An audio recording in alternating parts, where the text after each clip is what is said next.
That constant rhythm that keeps the blood pumping through the arteries is thanks to a small mass of cardiac tissue called the sinoatrial node, along with the cardiac conduction system that runs through the heart, coordinating the heartbeat. I have an outline of the main structure of the heart and the cardiac muscle. We've got the right atrium and the right ventricle, and the left atrium and the left ventricle.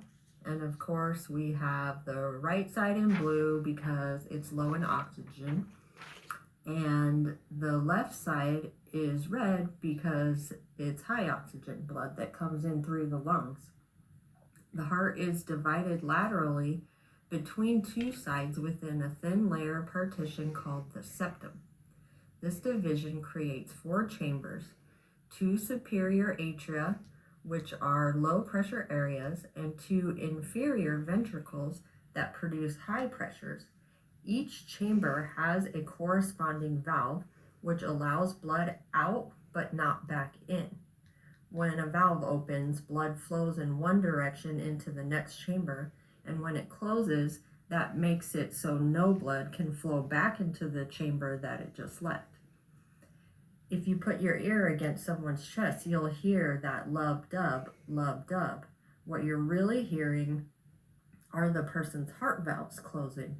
The first lub beat is the sound of the atrial valves closing.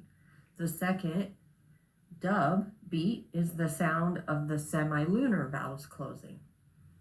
The tricuspid atrial valve, which tri means three, is located on the right side of the heart.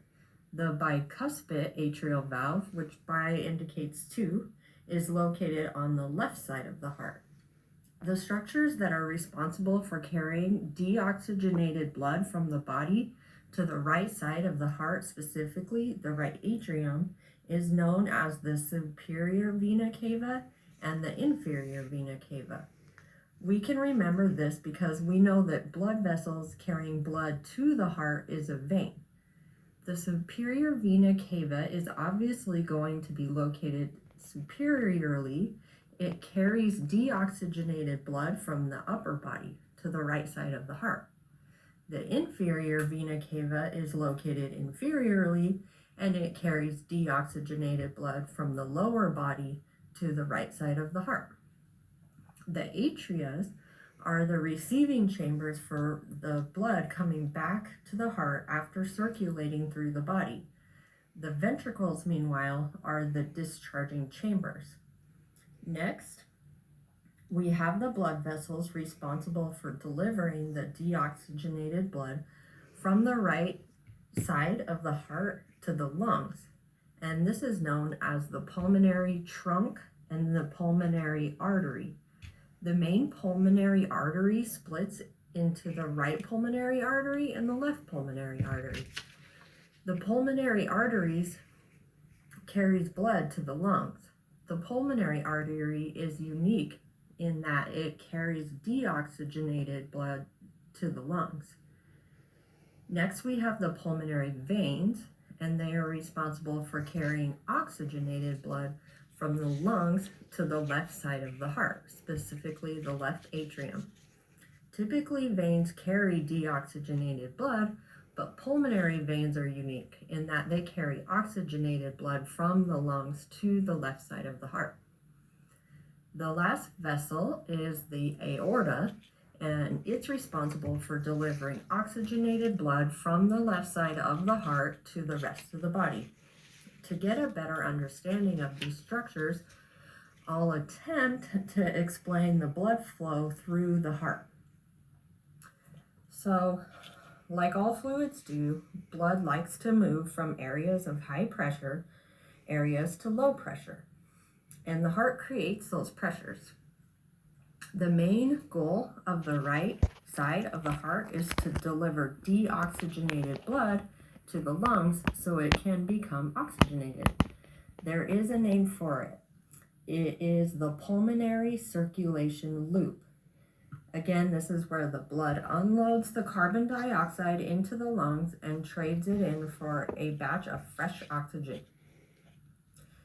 After all the various muscles and neurons and organs and the heart itself have had their oxygen feast at the capillary bed buffet, that now oxygen poor blood loops back and drains into the heart, entering the right side through the superior and inferior vena cava veins, straight into the right atrium. When the right atrium contracts, the blood passes through the tricuspid valve into the relaxed right ventricle. The right ventricle contracts, and that slams the tricuspid valve closed. So with a big burst of blood flowing out of the heart, it makes it through the pulmonary semilunar valve into the pulmonary trunk, which is the big vessel that splits to form the left and right pulmonary arteries.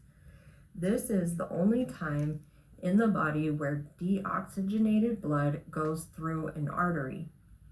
The blood goes straight through the pulmonary artery into the lungs where it can pick up oxygen.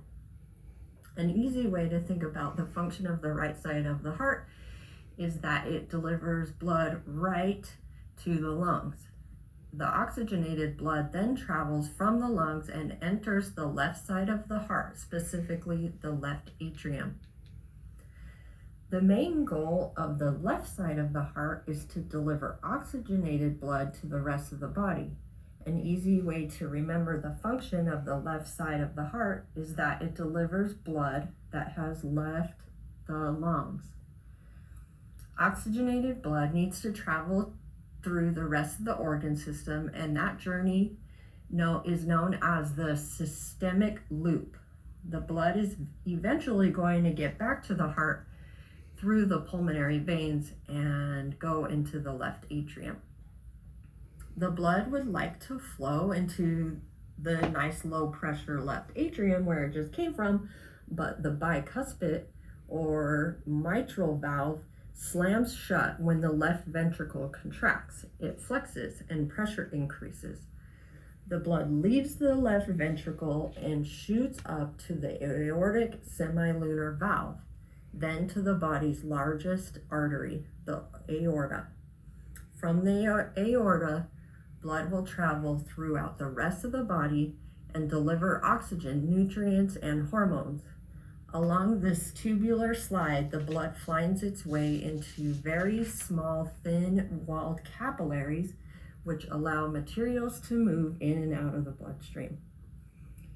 And that's it. Thank you for watching. Oh, my name's Donna Smith. Thanks. Bye.